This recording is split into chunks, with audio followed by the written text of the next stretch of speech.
पटल पर उपस्थित आप सबका हार्दिक अभिनंदन स्वागत करती हूँ। चलें कच्चे आमों की ओर। वह बचपन वाली कच्ची अम्मियाँ कितनी याद आती हैं। वो हम में एक नया बचपन सा साथ लाती हैं।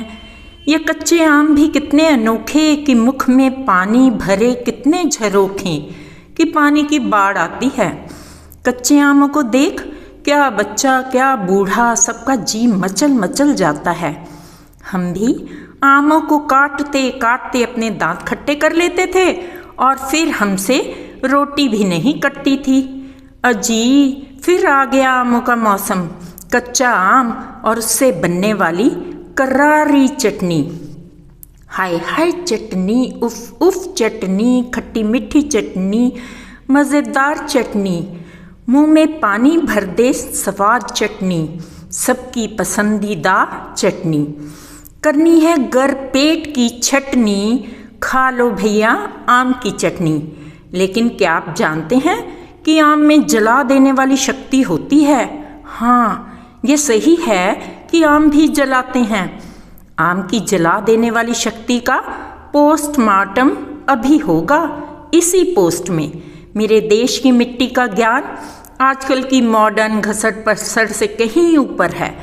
लेकिन यकीन ना हो तो पता कर लो, गर्मियों में ताप और ऊष्मा के प्रभाव से शरीर से अधिक मात्रा में पसीना निकलता है और इसी पसीने के साथ हमारे शरीर के महत्वपूर्ण मिनरल और सॉल्ट भी निकल जाते हैं।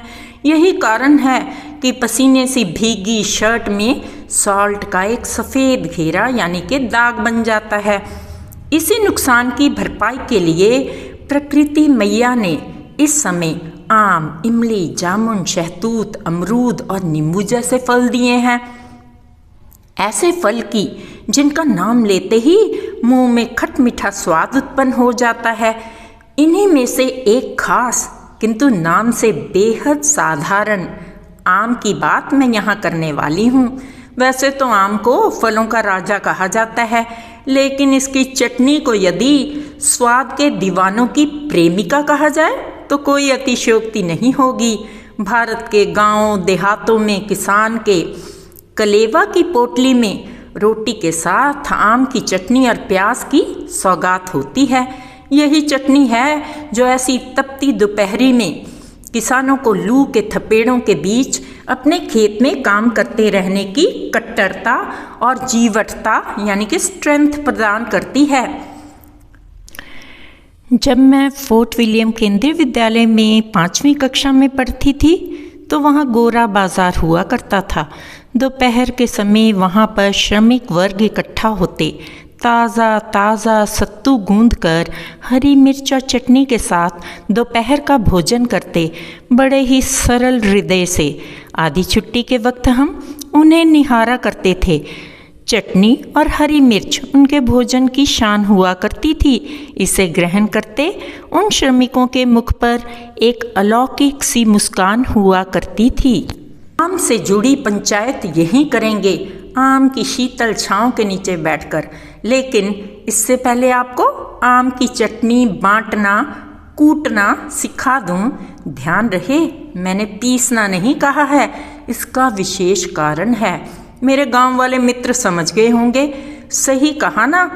आइए चटनी की रेसिपी बता रही हूँ, ध्यान से मन लगाकर सुनिएगा।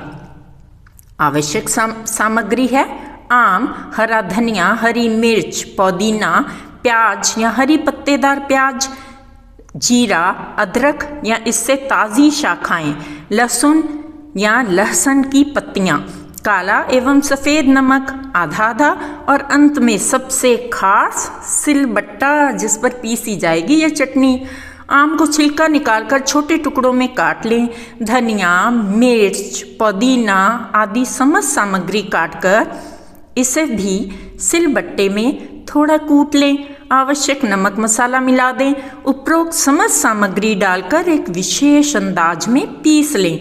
इसे पीसना भी एक कला है। यह कच्ची चटनी कहलाती है जो खेतों पर ही इंस्टेंट या उसी समय तैयार हो जाती है।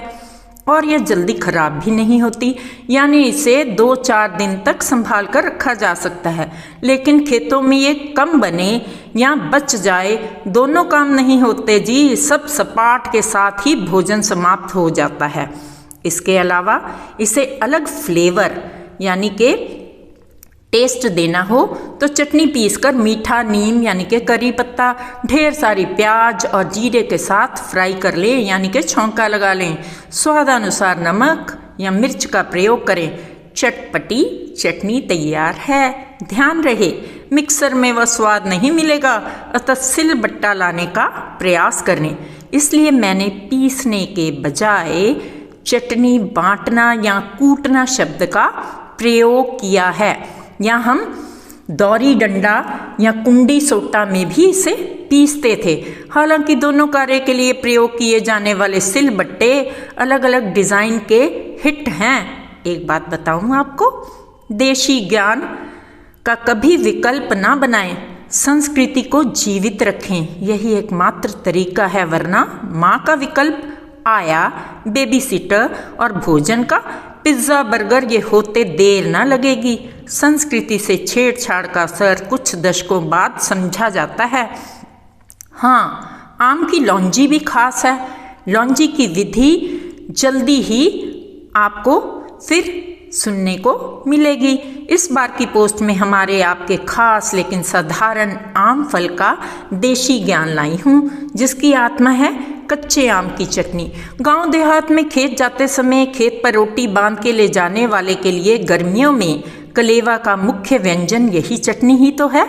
ज़्यादातर तो इसके बिना छौंका लगाए या यूं ही प्रयोग किया जाता है, और कभी कभी छौंका लगाकर भी, क्योंकि सुबह सवेरे संयुक्त परिवार का भोजन बन पाया या नहीं, और जब भोर फटे खेत के लिए निकलना हो तो फिर बासी रोटियों के साथ यही चटनी पेट की क्षुधा शांत करती है। लेकिन कभी कभी तो सब कुछ होने पर या बन जाने पर भी जब साफ सुथरे कपड़े में बंधा भोजन खेत पहुंचता है तो सिलबट्टे में बटी हुई चटनी रोटी दोपहर का भोजन भी बन जाती है। इसका भी अपना अलग अलग अलौकिक स्वाद है। फ्राई हो जाने के बाद यह किसी भी समय ग्रहण करने के लिए तैयार होती है। बचपन से जुड़ी हुई और भी कई कहानियां हैं, क्या पता आपको पचे या ना पचे, इसलिए अभी रहने देते हैं।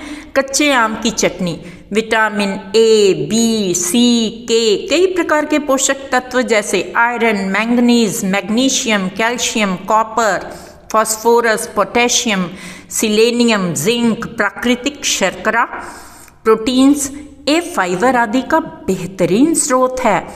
लेकिन इसके साथ साथ आम के पेड़ भारतीय संस्कृति और रीति रिवाजों से भी गहरा संबंध रखते हैं। पातालकोट में तो एक गांव का नाम कारे आम भी वहीं पाई जाने वाली आम की किस्म पर है। कोई भी पूजन, हवन, मांगलिक कार्यक्रम हो, भारतीय संस्कृति में आम की पत्तियों के तोरण के बिना उसकी कल्पना करना भी संभव नहीं है। कलश में भी आम के 5 पत्तों का प्रयोग किया जाता है। हवन कुंड में भी घी अर्पण करने के लिए अस्थायी चम्मच आम के पत्तों से ही बनाया जाता है। आम का खट्टा स्वाद इसमें पाए जाने वाले प्राकृतिक अम्लों के कारण होता है। अम्ल यानी कि एसिड्स, जिनमें टार्ट्रिक अम्ल, मैलिक अम्ल और साइट्रिक अम्ल प्रमुख हैं, जबकि पके हुए फलों का मीठा स्वाद प्राकृतिक शर्करा के कारण होता है। फल पकने के समय रासायनिक प्रक्रिया से मैलिक अम्ल ग्लूकोज में बदल जाता है। भारतीय आम पूरी दुनिया में अपने स्वाद का जादू बिखेरते हैं। हमारे तो खेतों के नाम भी आमों की किस्मों पर तय होते हैं, जैसे बड़े आम वाला खेत, काले आम वाला खेत, टोली वाला, अचारिया, पीलू, टुन्या, गुटेरी, गंधीला आदि ये सभी देशी किस्में हैं। सभी का अलग रंग, अलग स्वाद, अलग ही इतिहास। आज के बुजुर्गों में शामिल ऐसा कौन होगा जिसके जीवन में आम के पेड़ों की यादें ना हो। आम का पन्ना, चटनी, खटाई, पापड़, सलाद, आम का रस, सब कुछ खास हैं। आम के पेड़ पशु पक्षियों के आवास और इंसानों को शीतल छांव प्रदान करते हैं। घोंसला बनाने वाली लाल चींटियां भी इन्हीं आम के पेड़ों को बहुत पसंद करती हैं। लेकिन सावधान, कच्चे आम तोड़ना खतरनाक शौक है। आम के डंठल से निकलने वाला तीव्र अम्ल त्वचा को जलाते हुए अस्थायी काला निशान छोड़ देता है। जिसने आम के पेड़ से कच्चे आम तोड़े हों वे इस दर्द को भली भांति जानते हैं। आम के पेड़ पर जब कच्चे आम लदे हों तब इसके नीचे लंबी बैठक ना करिएगा, क्योंकि हवा चलने से फलों के डंठलों का कनेक्शन लूज हो जाता है और तीक्ष्ण अम्ल की फुहार फूटती है। यह आपकी त्वचा के लिए घातक हो सकती है। यकीन ना हो तो आम के पेड़ के नीचे पड़ी पत्तियों को गौर से निहारिएगा। ये सभी इसी रंग से रंगी चमकती हुई नजर आएंगी। आम के पेड़ के विषय में आपने सुना होगा, आम के आम गुठलियों के दाम, क्योंकि इसकी हर चीज़ कीमती है। इसकी सूखी लकड़ी हवन पूजन में प्रयुक्त की जाती है। लेकिन मैं क्या कहूँ, अपना तो गणित ही उल्टा है। अपने लिए तो सबसे ज़रूरी इस चटोरी जीभ का स्वाद और छोटे से पेट का पोषण है। आपके पास आम की चटनी या आम से जुड़े कोई अनुभव हो तो साझा अवश्य करिएगा, वरना कच्चे आम की फांक बनाएं और नमक मिर्च के साथ चटकारे लें, जैसा बचपन में किया हो। और अगर आपने यह भी नहीं किया तो फिर क्या खाक बचपन जिया आपने साहब। यूँ समझिए कि बचपन बर्बाद कर दिया। जल्दी जाइए, आम का मौसम जाने से पहले तोड़ लाइए और शौक पूरा कीजिए। घबराइए नहीं। अगर आप इन आमों के पेड़ों पर पत्थर भी मारेंगे तो ये आपको फल ही देंगे। इति श्री आम की चटनी कथा। जल्द मिलेंगे। धन्यवाद।